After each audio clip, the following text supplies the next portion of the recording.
Hello বন্ধুরা বন্ধুরা আজকে আমি গান বাজনা বিষয়ে একটু কথা বলবো। বিষয়টা হচ্ছে যে গত কয়েকদিন আগে আমরা একটা মামার বাড়িতে গেছিলাম। তার বাড়িতে অনুষ্ঠান ছিল, মিলাদ মাহফিল অনুষ্ঠান, পাশাপাশি বাউল গানও ছিল।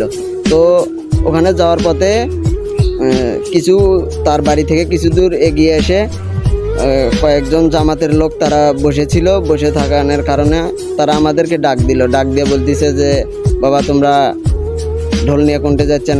বলতেছি যে গান শুনতে যাচ্ছি। বলতেছে তোমরা গান পারো নাকি, আমাদেরকে একটা গান শোনাও। তো তাদেরকে সেখানে একটা গান শোনানো হলো। তাদেরই একজন লোক, তাদের জামাতি ইসলামেরই একজন লোক ডপটা আবার বাজাইলো।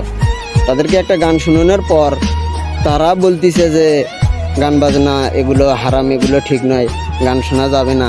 আরে ভাই, গান বাজনা যদি হারামই হয় তাহলে আমরা আসার সাথেই যে আমাদের থেকে গান শুনলেন, এটা কি পিনিক নিলেন নাকি ভাই?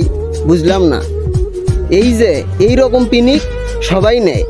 এই যে গান বাজনা যখনই হুজুরেরা বলে গান বাজনা হারাম, তখনই বলে ঠিক ঠিক। কিন্তু ভাই আপনি বিশ্বাস করেন, ওর ফোনটা আপনি চেক দিবেন, ও বাংলা গান, ইংলিশ গান, হিন্দি গান, সব গানই শোনে।